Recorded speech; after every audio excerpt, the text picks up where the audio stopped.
1절에서 9절 말씀이 되겠습니다. 9절 다 같이 보고 1절에서 8절까지 제가 먼저 공독해 드리겠습니다. 이스라엘 자손들로 말미암아 여리고는 굳게 닫혔고 출입하는 자가 없더라. 여호와께서 여호수아에게 이르시되 보라, 내가 여리고와 그 왕과 용사를 내 손에 넘겨주었으니 너희 모든 군사는 그 성을 둘러 성 주위를 매일 한 번씩 돌되 여세 동안을 그리하라. 제사장 7은 7 양각 나팔을 잡고 언약궤 앞에서 나아갈 것이요 7째 날에는 그 성을 7번 돌며 그 제사장들은 나팔을 불 것이며 제사장들이 양각 나팔을 길게 불어 그 나팔 소리가 너희에게 들릴 때에는 백성은 다 큰 소리로 외쳐 부를 것이라.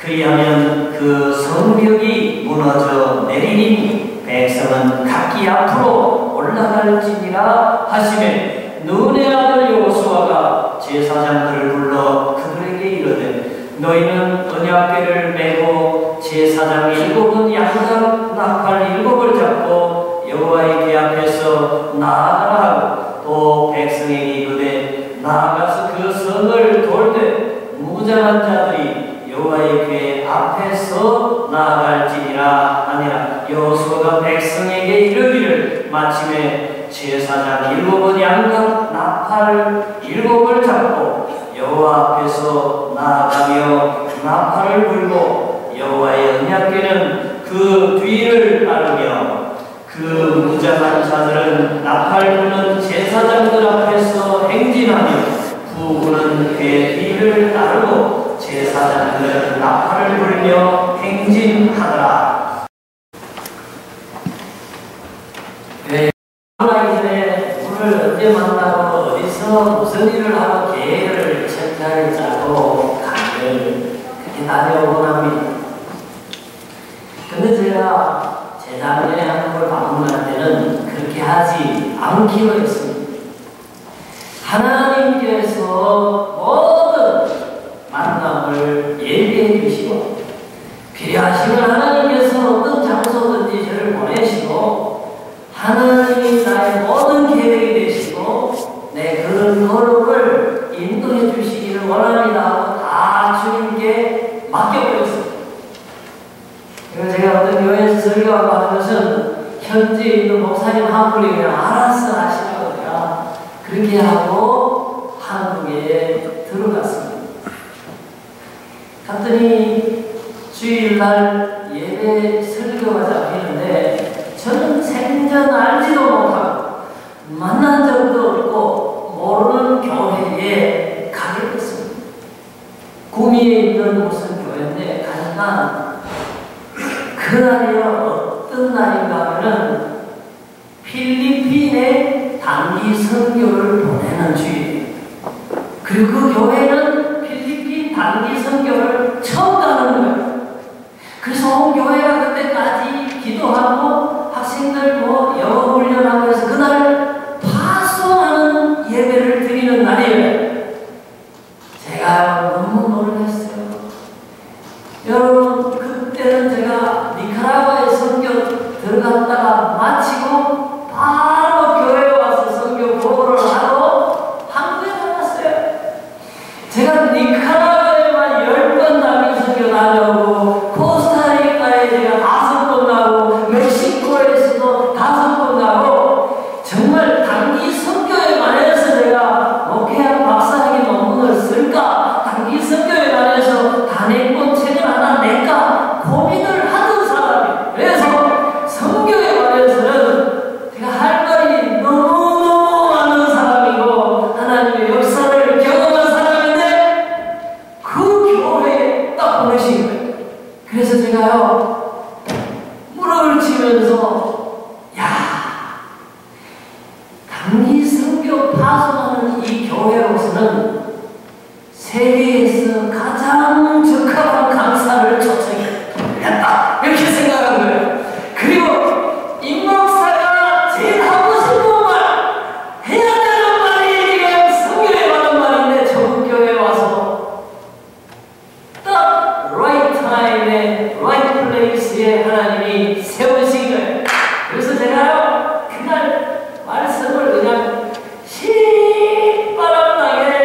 증거하고 온 교회가 너무너무 은혜를 많이 받았어. 그러면서 목사님하고 그 교회 장로님이 저보고 목사님 저 요즘 더 있다가 가시면 안 돼요?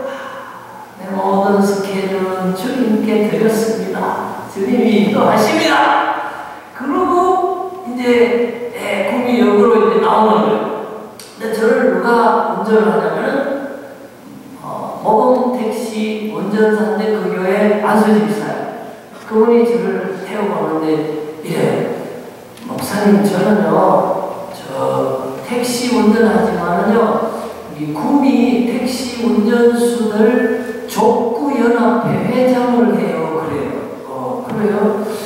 내가 또 교회 스포츠 책을 낼 사람인데 와 만나니까 얘기가 너무 통하. 그래서 내가 그래서 족구면 족구를 하지 말고 하나님 나라와 복음과 교회를 위한 족구 선교를 하세요. 그랬더니 하나님께서 이 만남을 예비하셨어요. 그래요. 하나님이 예비하시는 거예요. 여러분 이거는 오늘날 입목사에게만 해당되는 얘기 아닙니다. 하나님의 백성들에게 하나님의 영광을 위해서 살고자 노력하는 사람들에게 하나님은 옛날에도 지금도 어디서든지 간에 하나님은 필요한 사람이 있으면 예비하시니 만나게 하시니 필요한 상황이 있으면 하나님이 조성하시니 필요한 물질이 있으면 하나님이 허락하시고 주십니다. 아멘. 여러분 오늘 보세요. 여호수아 장군이 가나안에 들어갑니다.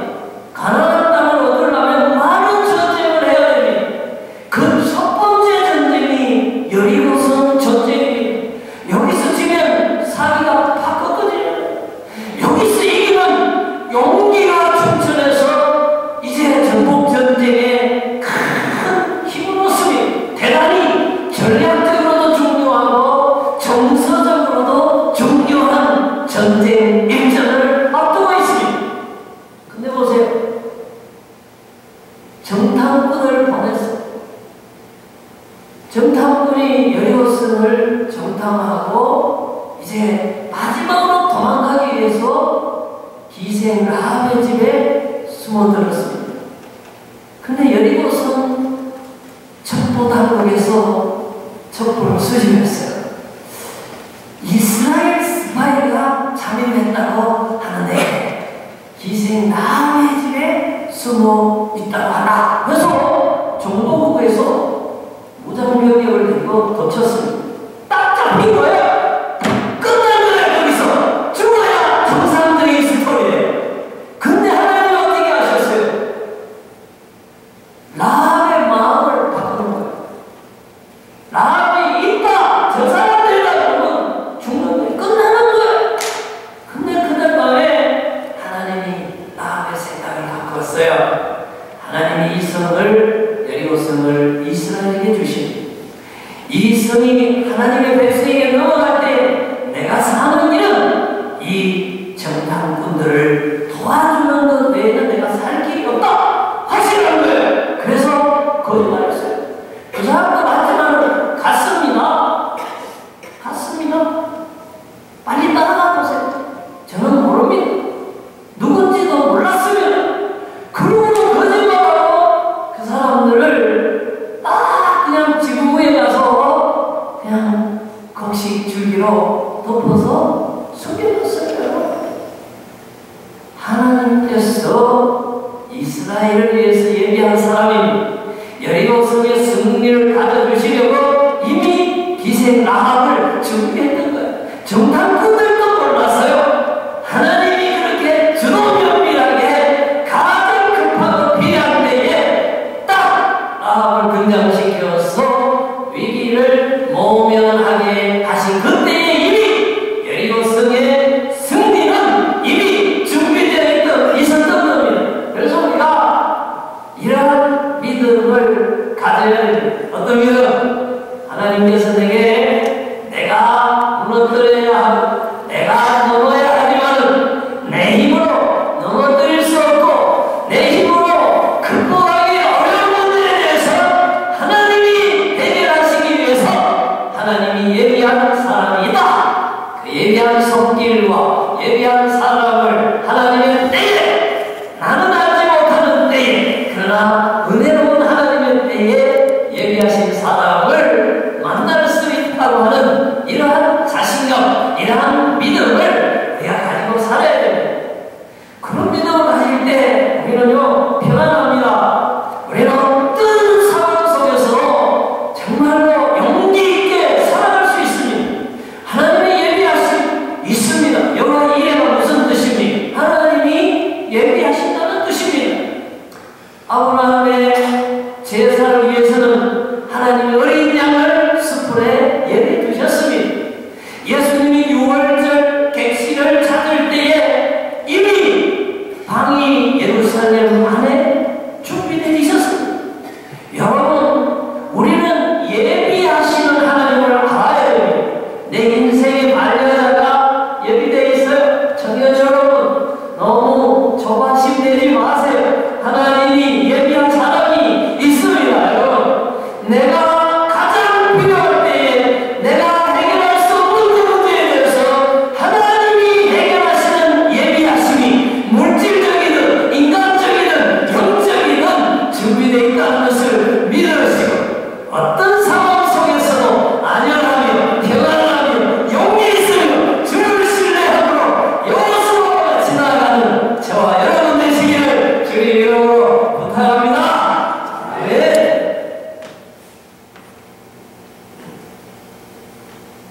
근데요, 진짜 여리고성은 하나님이 승리를 예비하셨습니다. 고고학자들이 여리고성을 1900년 초기에 면밀히 답사를 다 했습니다.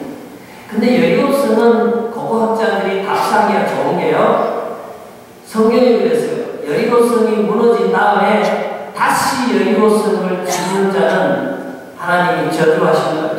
그래서 여리고성을 짓지를 못했어요. 그래서 여리고성이 있던 자리에 지금도 건축물이 없습니다. 그냥 유적지로 남아있습니다.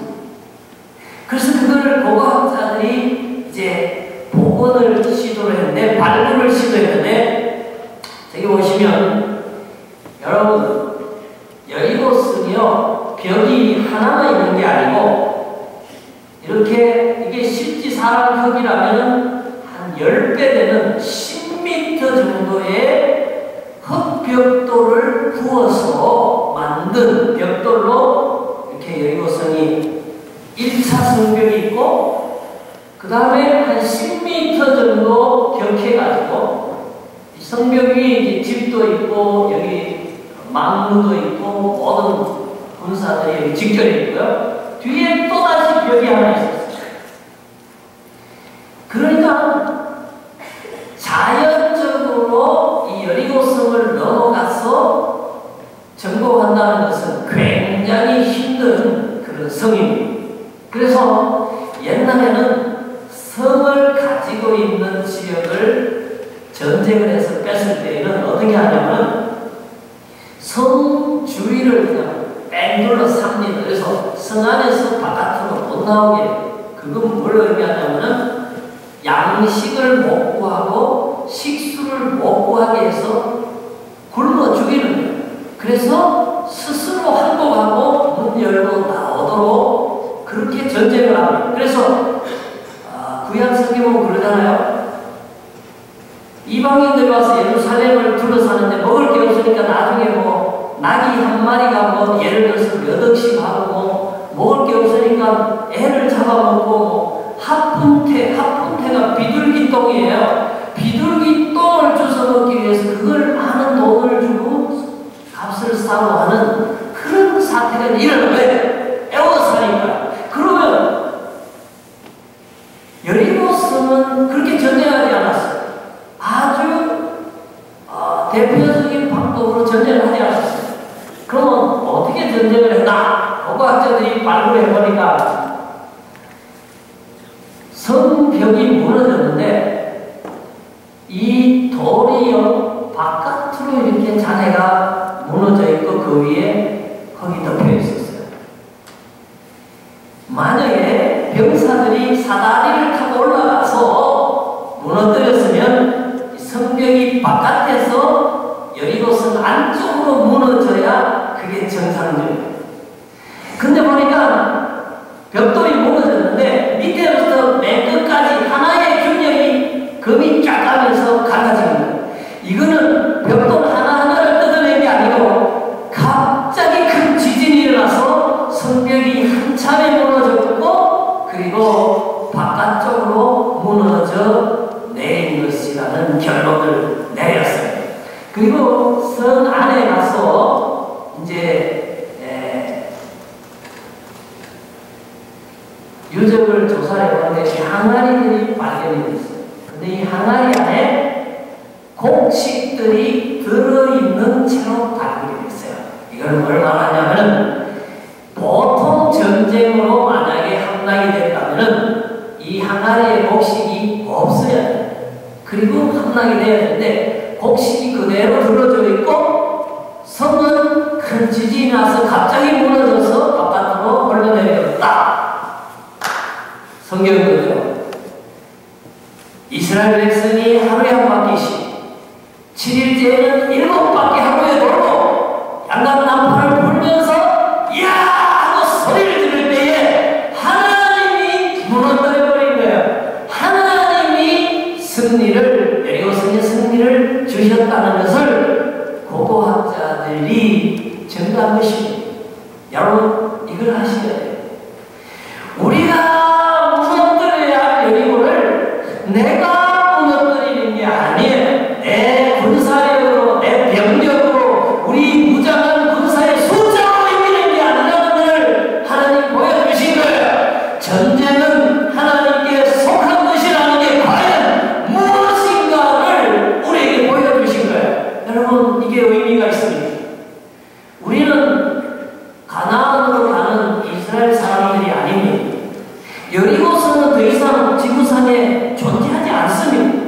그런데 왜 여리고성 정복 사건을 성경에 기록해서 우리로 하여금 읽게 하는 하나님의 뜻이 어디 있습니까? 물리적인 성벽이 아니라 영적인 장벽이 여리고처럼 우리 앞에 도사리고 있습니다. 정서적인 장벽이 있어요. 내가 해결해야 물질적인 여리고가 있어요. 내가 학교를 졸업하기 위하여 시험을 치고 이겨야 할 학문의 여리고가 있어요.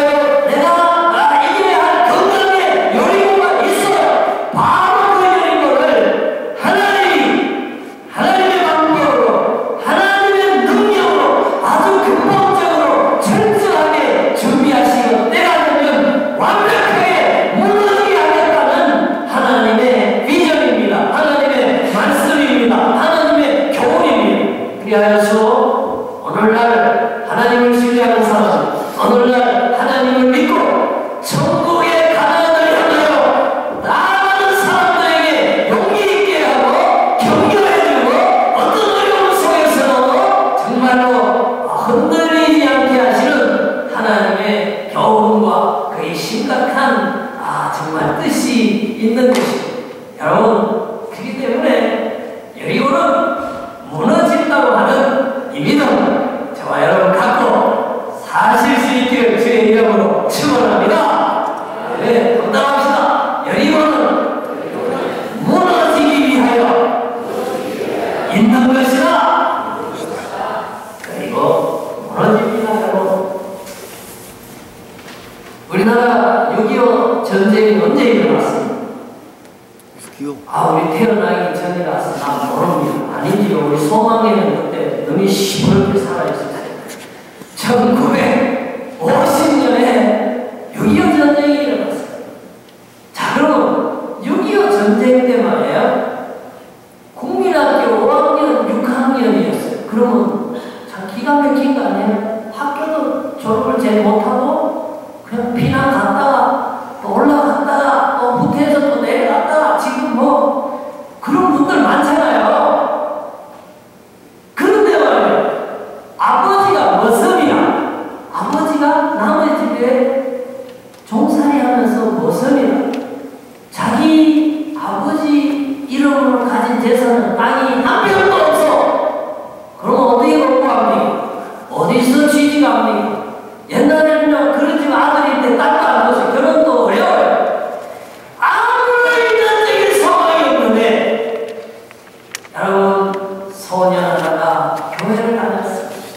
10월에 있는 교회에 다니면서 하나님께 기도한 거예요.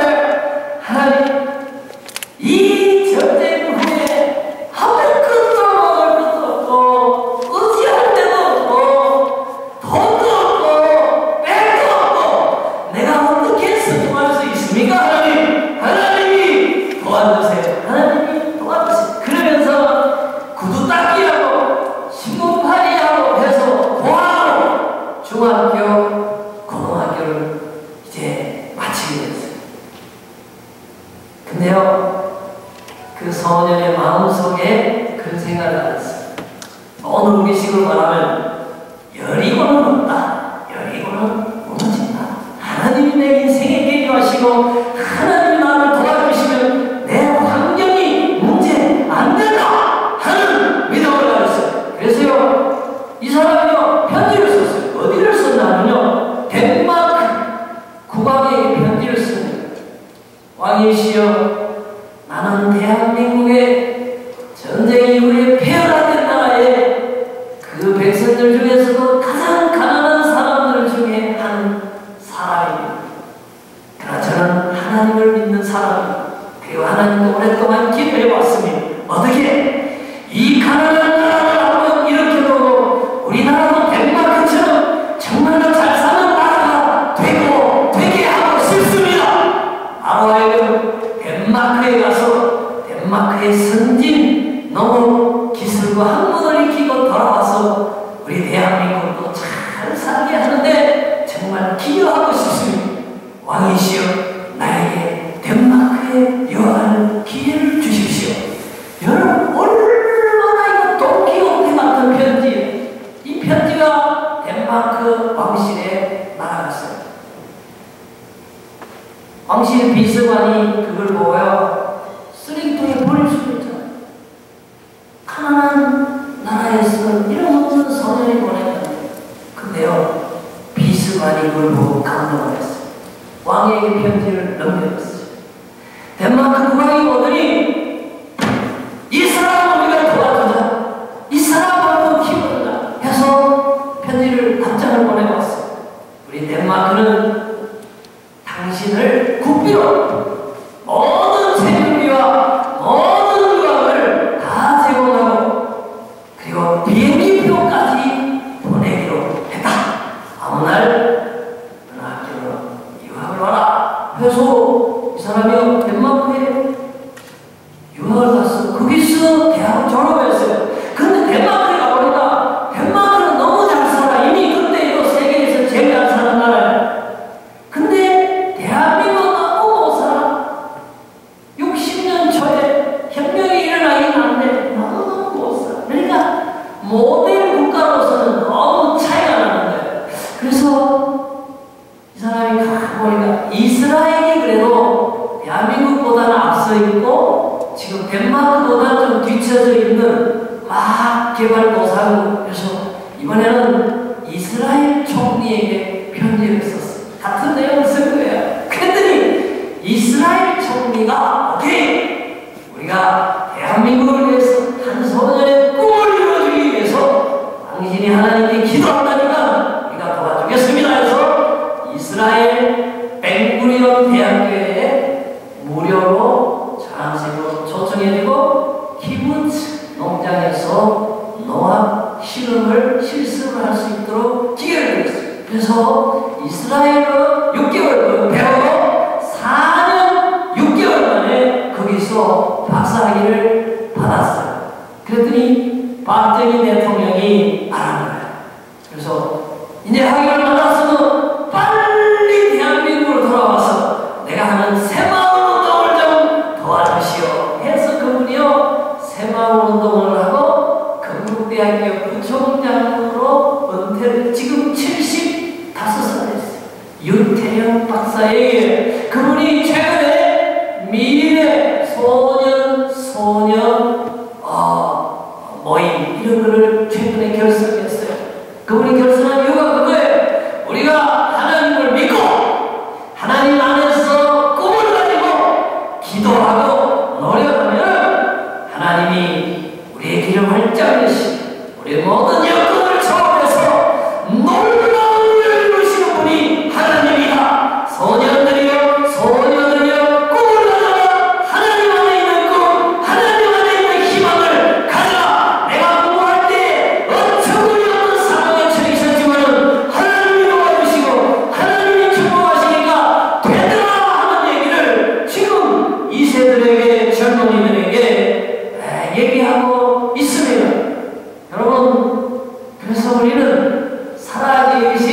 하나님을 믿습니다. 그래서 하나님은 우리에게 뭐라고 얘기하시는 거예요? 여러분, 하나님이 하시는 이유가 있어요. 하나님께서 다 여기로서 책임지면 무너지게 하십니다. 승리를 보장하십니다. 우리의 삶도 마찬가지예요. 하나님이 물질의 문제, 건강의 문제, 하늘의 문제, 사업의 문제, 내 인생의 문제는 내가 해결하고 싶지만 해결할 수 없는 모든 영역을 주님이 무너뜨릴 준비가 다 되어 있습니다. 우리에게는요, 더 이상 아무 말 하지 말라고요.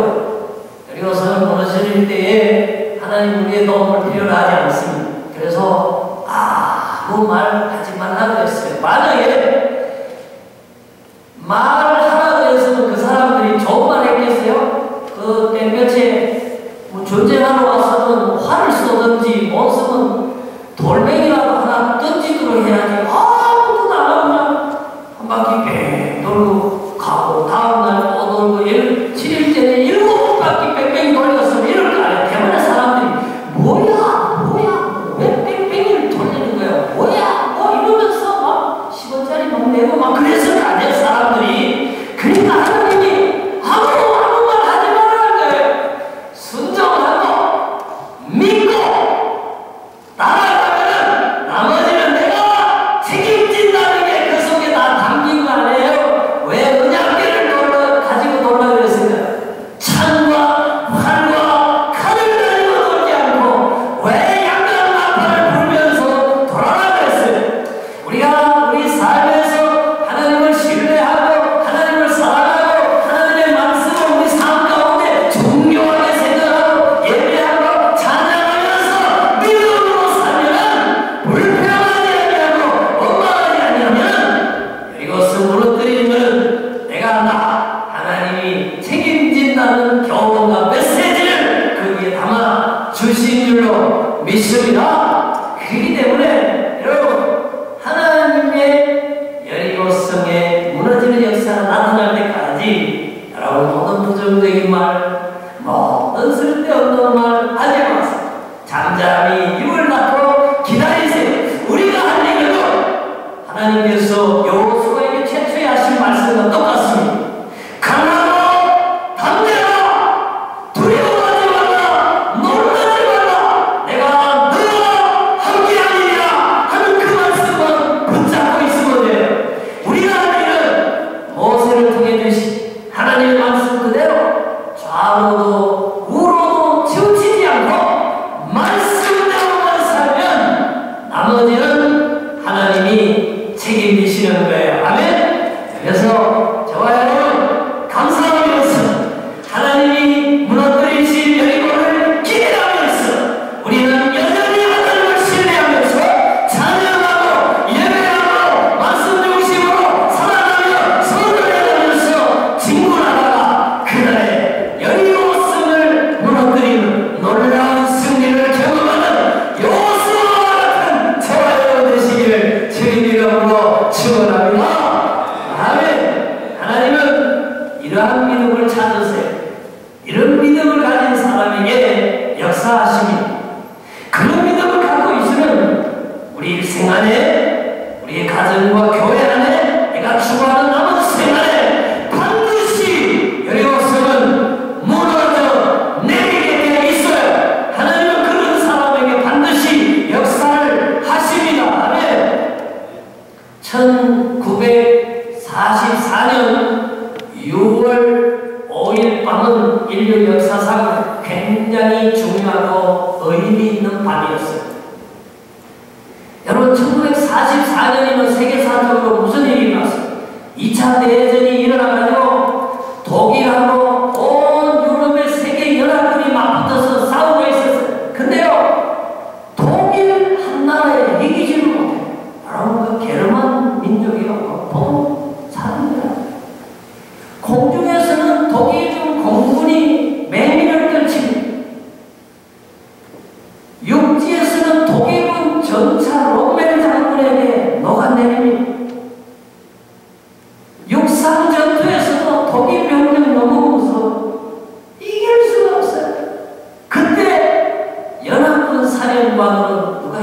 때는 아이젠하워 이 장군이 별 4개를 따고 지휘를 하고 있었어요. 그때 미국 대통령은 기도하기로 소문난 루즈벨트 대통령이고 영국의 수상은 처칠이었어요. 근데 지중해 몰타섬에서 아이젠하워 장군이요, 독일군에게 큰 타격을 줄 수 있는 노르만디 상륙작전을 계획하고 있었어요. 원래 노르만디 상륙작전이 개시하는 날이 1944년 6월 6일날 새벽에, 근데 6월 5일날에 기상통보가 오는데 비행기가 뜰 수가 없다. 노르만디 하늘은 구름으로 덮여있고 폭우가 내리고 안개 때문에 비행기가 접근할 수 없다는 거예요. 근데요, 17시간 동안 루즈벨트 대통령이 집무실에서 대통령 직무를 그만두고 문을 닫고 기도하기 시작했어요. 하나님, 이렇게 많은 사람들이 죽어가고 있습니다. 우리 입으로는 독일을 이길 수가 없습니다. 하나님, 이 악천후 속에서도 여러분이 성공적으로 노르망디에 상륙한 병력을 10만을 상륙시키고 자동차를 4,000대를 넣고 군수물자를 수천 톤을 거기다가 올려야 되는데 이 날씨가 도와주지 않습니다. 하나님 도와주세요. 기도하는 중에 노르만디 상륙작전을 감행했습니다. 근데요, 독일군 기상관측 장교가 그렇게 보고를 했어요. 오늘은 폭우와 안개와 그리고 기상상황이 너무 나빠서 연합군이 작전을 하지 못할 것입니다. 기상부가 그렇게 했어요. 그리고 비행기가 출동하고 배가 들어갔는데 노르망디만 하늘이 딱 열린 거예요. 파란 하늘에 햇빛이 난 거예요. 그래서요, 그 후로 독일의 전세가 급격히 기울어지고 연합군이 독일로부터 항복을 받아내는 승리를 얻게 된 놀라운 사건이 역사에 기록되어 있습니다. 그래서